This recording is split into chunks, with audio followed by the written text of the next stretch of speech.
very boring minute Hi later. guys! Welcome back to my channel. My name is Kathleen Joy or aka Hello KT.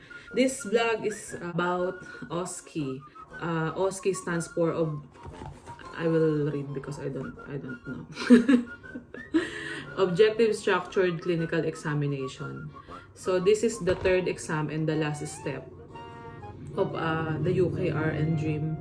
So I'm going to tell you what happened from the start of the journey. I'm not going to include the CBT and the IELTS. I'm going to make another vlog for that because it's too long. Won't finish. So now, the first time you come here, you don't have the PIN yet. So you are considered as Band 4. Band 4 means you are healthcare assistant level. So it means your compensatory salary won't be like the nurse or Band 5. So when you are Band 5, you are already a staff nurse. So the compensation or the salary is different. But anyway, going back to Osce, when you come here to the UK, the trust or the hospital will book you for your exam. They will choose. I'm not sure about NHS because I work in private. The trust that I'm working is very supportive when it regards to scheduling or anything. They're really supportive. So I don't have any problems with that. So, and then after that, they will provide a training. And I've heard some other nurses, they have like in-house training or in-hospital training which lasts like 30 days. I'm not sure about that because I don't know about that. So what I have is training in London for 4 days. So I have to travel going to London, and I met some of my I don't know the others, but we became friends eventually, even if it's 4 days. So that 4 days is really hectic. So we have to merge eventually. There is no lectures at all. For example, I'm going to demonstrate subcutaneous injection, intramuscular injection, direct to the point. So the main important thing that our trainers are telling us is to focus on marking criteria. So marking criteria, these are the criteria criteria that they are following to pass you or fail you during the Osce examination. So if you miss something there, like some vital information or some vital part of the procedure, unfortunately they will fail you. Okay, so as much as possible, let's follow the marking criteria. And then that is really tough because you have the whole day going for training, and then when you go home again, you have to read because the next day again there's another set of procedures. Once you come here, you will be trained. Because before, when I was in my previous country, I didn't bother. Actually, in my personality, I don't really review for a long time because I know to myself that if I review for a long time, I will forget all of that. I don't know if you are guys like that, but I'm just telling that you know how you are when you do your review. Maybe you're active at night, you're active in the morning, or maybe you want like short review like me, or you need a long review. So it depends on your learning capability. I'm not saying that I learn fast, but that is how I am. Like, I wanted to cram. And a lot of people will tell you before the exam, do not cram, do not cram. They always used to tell that when way back in college, they will tell you not to cram the day of the exam, the board exam, do not cram. But I am like that. I like cramming, but I don't advise, so it's up to you. I don't want to take blames, but I'm just advising you. Okay, so now, digging into Osce. So the Osce exam, you have 3 universities here in UK that provides the exam. So it's Ulster in Northern Ireland, which is a bit far. And the one is Oxford. They have 2 Oxfords, one in Swindon and one in Oxford. Northampton. So those 3. Hospital will book you, depends on availability. So if there's an earlier dates or they want you to do this on this day, then they will check which university. What they have chosen to me is Oxford, which is very popular here, that they fail, that they are very strict. During my mental preparation during my times here, we are always scared of that because that is the last part of being a UKRN, and it's not easy, and it's very scary because it's not a written exam. I mean, there's written part, but most of it are practical exam. So there's a mannequin and there's assessor watching you, there's cameras there, and you have to do it in a certain time, mostly 15 minutes, 12 minutes. So you have to move fast because if you run out of time, then fail. Okay. And then, what are the requirements? What I brought is birth certificate, DBS. DBS is like police certificate here in UK. So they require DBS if you are living here in UK for more than 3 months, which I haven't because I just came April and then I'm doing it on June. So they didn't require that. And then they have a I prepare also my passport, police clearance where you came from for the last 10 years. But you don't worry about it because once you book your Osce, will message you because each university has its own website, and then you will be able to access that websites, and they provide you your like review materials like tips on how to pass the Osce. And they have also the requirements, list of requirements before you come in. So make sure that you complete that before you go to the Osce.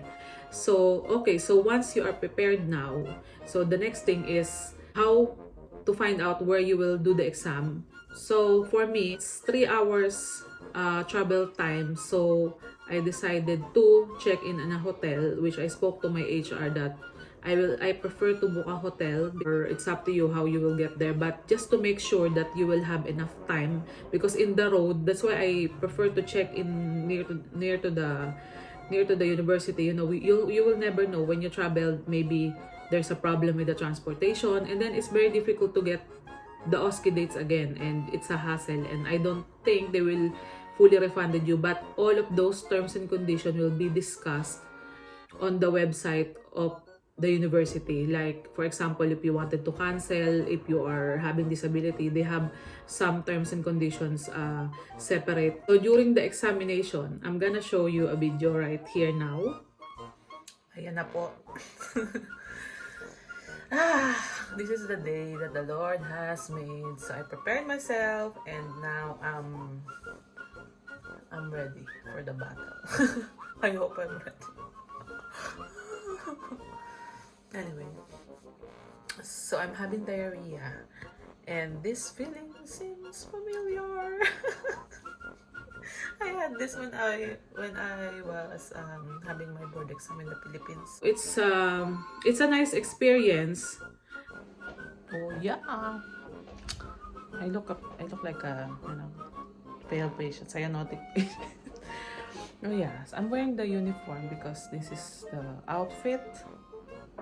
There's a dress code on your Osce. Yeah, you're wearing your uniform. I reached there on the 7th because my exam is on the 8th. I didn't sleep well. They said they always, of course, a lot of blogs will tell you like to mentally prepare yourself, to sleep well. But when I was there, I cannot sleep, which is okay. I just prayed hard because I cannot sleep. What I'm gonna do? So if you cannot force yourself, but if you can, just rest as much as you can. But to tell you honestly, on the day of the exam, I'm still reading. I'm like that. I'm so sorry. Oh, here na, walking in the sunshine. Losing my brain already. It's so posh here in Oxford. There's a lot of good houses compared to Gloucester. Wow. Are you here for the job or you're here for the house? YOLO guys! By the way, the hotel and Oxford University is 25 minutes walk. I decided to walk to increase the circulation towards the brain.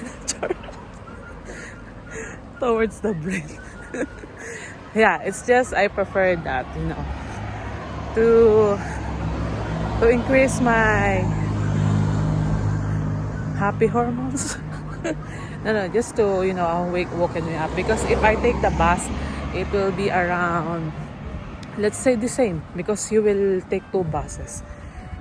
So I check out early And then I'm happy that I am sure that I will be on time, not late. Because you're late, you don't like that. Because if you are 15 minutes late, they will cancel your exam.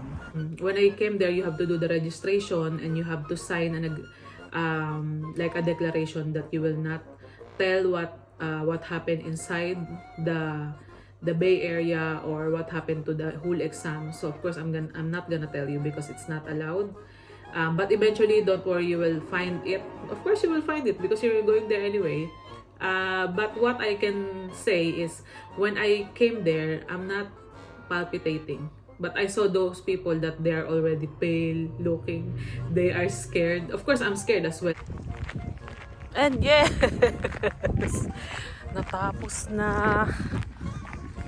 All the heartaches are gone. I hope I'll pass. I'm quite confident right now. I hope. I really hope because I don't want it to come back again, you know what I'm saying? Because it costs a lot of money. It costs a lot of money. Anyway, I'll update you after a few days for the results. If you are not sure, if you have any questions about requirements, about the uniform, about what you will wear, you can email the university. Don't worry about that because I also emailed them regarding some requirements which they, but make sure that you email them ahead of time. Like, so on the second day I'm quite relaxed, but then on the third day again my anxiety levels is up. They said normally it appears at afternoon. Okay, so I'm quite relaxed from 7 to 12 and then again from 7 to 12 while I'm on duty, while I'm doing my medication, I'm still 1:30 or 2 o'clock. Ching! There's an email coming from NMC, and then thank God. I pass. Yeah. Thank you, Lord. I am so happy. I didn't well, during the exam, I was thinking, I know what I'm doing, but when you're there, you are really, it's normal to get scared. When I was in the hotel, it's a vintage hotel, on checking the cupboards. You are crazy, man. I mean, I'm scared already, but I'm checking the cupboards. My thing is, I really don't want to sleep in the bed. I cannot sleep because the thing is, if I'm not comfortable with the cupboards, maybe something is in the cupboard. Maybe the spider is hiding there. So I know I'm cruel, but at least I need to get rid of the spiders. So I opened it, and then there's one cupboard there that I don't want to open because maybe the spider is there. Because I opened already, and there's the only one cupboard that I'm scared to open it because maybe the spider is there. So I opened it, and this is what I saw. Ta-da! And then I'm reading about it, and I remember one verse. I'm a Christian, so I believe it. I respect all of your religions or whatever. When you don't have religion, I respect that, but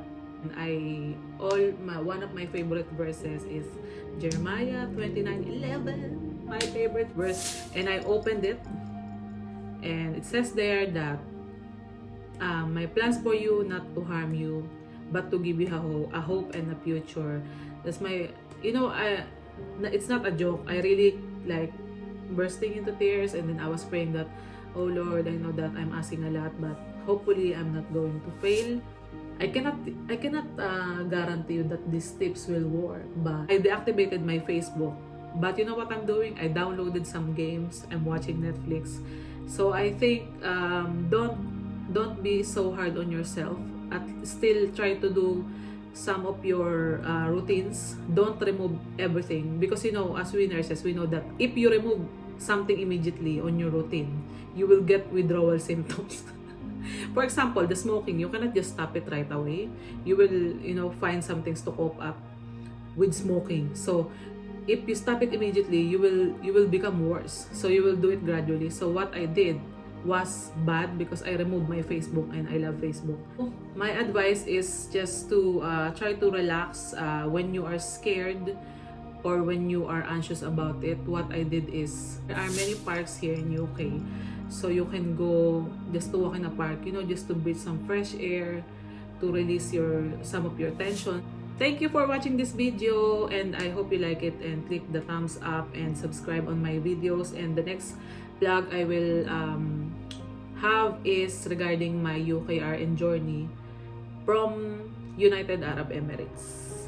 So to all future UKRNs, good luck, and I hope you did it very well. If not, if you're going to recite, we don't want a recite, but at least don't lose hope when you fail, because not everyone succeeds in first attempt. So don't be sad. Just eat the cake. Okay, thank you again. Bye.